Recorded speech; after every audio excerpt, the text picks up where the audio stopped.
Welcome to Bible study with Fred. I'm in Proverbs chapter 2 today, starting in verse 1. Um, Let me read. My son, if thou wilt receive my words and hide my commandments with thee.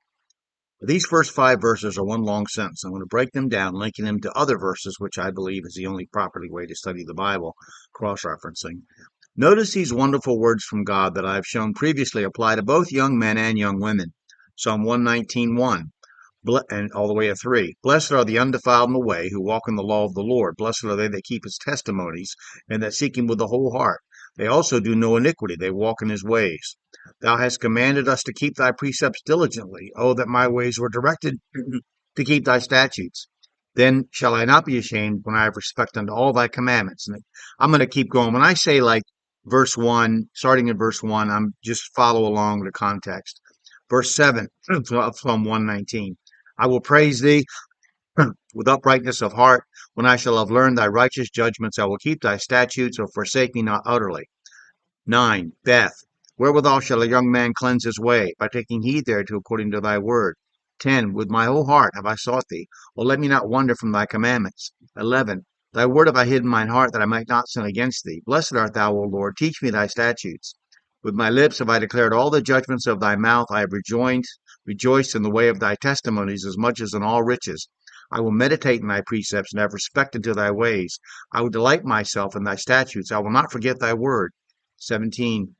Gimel, deal bountifully with thy servant, that I may live to keep thy word. Open thou mine eyes, that I may behold wondrous things out of thy law. I am a stranger in the earth, hide not thy commandments from me. So that was from Psalm 119. I think it's pertains to this, because Psalm 2:1 said, my son, if thou wilt receive my words, hide my commandments with thee. Okay, so now let's go to verse 2. So that thou incline thine ear unto wisdom and apply thine heart to understanding. Incline thine ear implies tilting your head to hear something that interests you.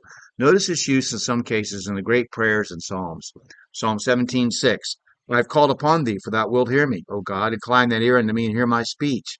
Psalm 45:10. Hearken, O daughter, and consider. Incline thine ear. Forget also thine own people and thy father's house. Psalm 71:2. Deliver me in thy righteousness and cause me to escape.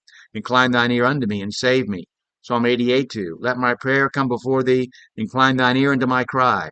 Psalm 102:2. Hide not thy face from me in the day when I am in trouble. Incline thine ear unto me in the day when I call, answer me speedily. It is important to apply your heart to understanding. Ezra 7:10 says, for Ezra had prepared his heart to seek the law of the Lord and to do it, and to teach in Israel statutes and judgments. The phrase apply thine heart comes again twice in Proverbs. We have discussed understanding before and how it is the one thing that animals don't have. Neither do many wealthy and powerful people. It shows you can be clever, even successful in life, have power, money, and prestige, and still be as without understanding as one of my cats. Understanding is something that people must apply themselves to. You need to prepare your heart. God does not make his unsearchable judgments known to a person who doesn't care or just reads the book like a duty, not regarding what it says. When you read this book, apply your heart to understanding. Incline your ear, listen intently, and apply your heart. Verse 3. Yea, if thou criest after knowledge and liftest up thy voice for understanding. Here are some conditions laid out. You have to actually pursue knowledge and understanding before you receive it. God will not give either one to someone who doesn't want them. So here's an if, giving what you are to seek and the directions you are to seek it from, up, cry out to God. Isaiah 45:8. Drop down, ye heavens, from above, and let the skies pour down righteousness. Let the earth open, and let them bring forth salvation, and let righteousness spring up together. I, the Lord, have created it. Here, the direction from the right wisdom, from where it comes, is made clear.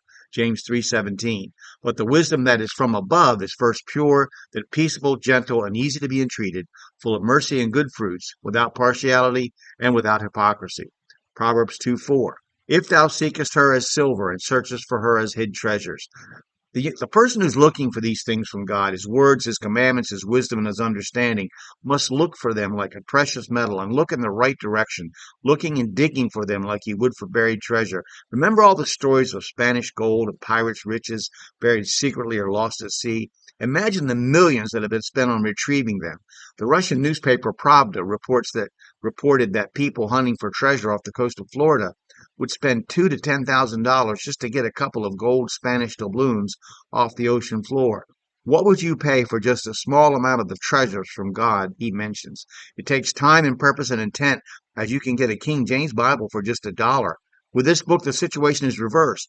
While the carnal man might spend thousands to retrieve one piece of gold, a Christian has all the unsearchable riches of God available to them for $1. Verse 5. Then shalt thou understand the fear of the Lord and find the knowledge of God. Job 28:28. And unto the man he said, Behold, the fear of the Lord, that is wisdom, and to depart from evil is understanding.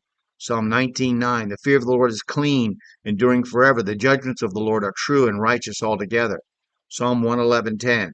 The fear of the Lord is the beginning of wisdom, a good understanding of all they that do his commandments. His praise endureth forever. Let's go back to chapter 1. If you go back to chapter 1, verse 7, go back and read Proverbs 1, verse 7. Here, I'll pull it up. I'll pull it up for you here. The fear of the Lord is the beginning of knowledge, but fools despise wisdom and instruction. And then verse 29. For they hated knowledge and did not choose the fear of the Lord. So, Hosea 6:6. For I desired mercy and not sacrifice, and the knowledge of God more than burnt offerings. Romans 11:33. Oh, the depth of the riches, both of the wisdom and knowledge of God! How unsearchable are his judgments, and his ways past finding out. 2 Corinthians 10:3. Starting. For though we walk in the flesh, we do not war after the flesh. For the weapons of our warfare are not carnal, but mighty through God to the pulling down of strongholds, casting down imaginations and every high thing that exalted itself against the knowledge of God, and bringeth into captivity every thought to the obedience of Christ. Colossians 1:10. That you might walk worthy of the Lord unto all pleasing, being fruitful in every good work and increasing in the knowledge of God. So we're going to stop now and pick it up in verse 6 next. So I'm just asking you, read your Bible, study your Bible, cross-reference the verses, pray to God for wisdom and understanding, and then share your interpretation with someone else. These proverbs that I'm trying to open up, certainly I'm not very deep. I'm not that intelligent, but I do believe that God has given me something to give to you, and I want to share it with you. So hopefully you'll click like and subscribe or follow. All right. I hope you have a good day. Thank you.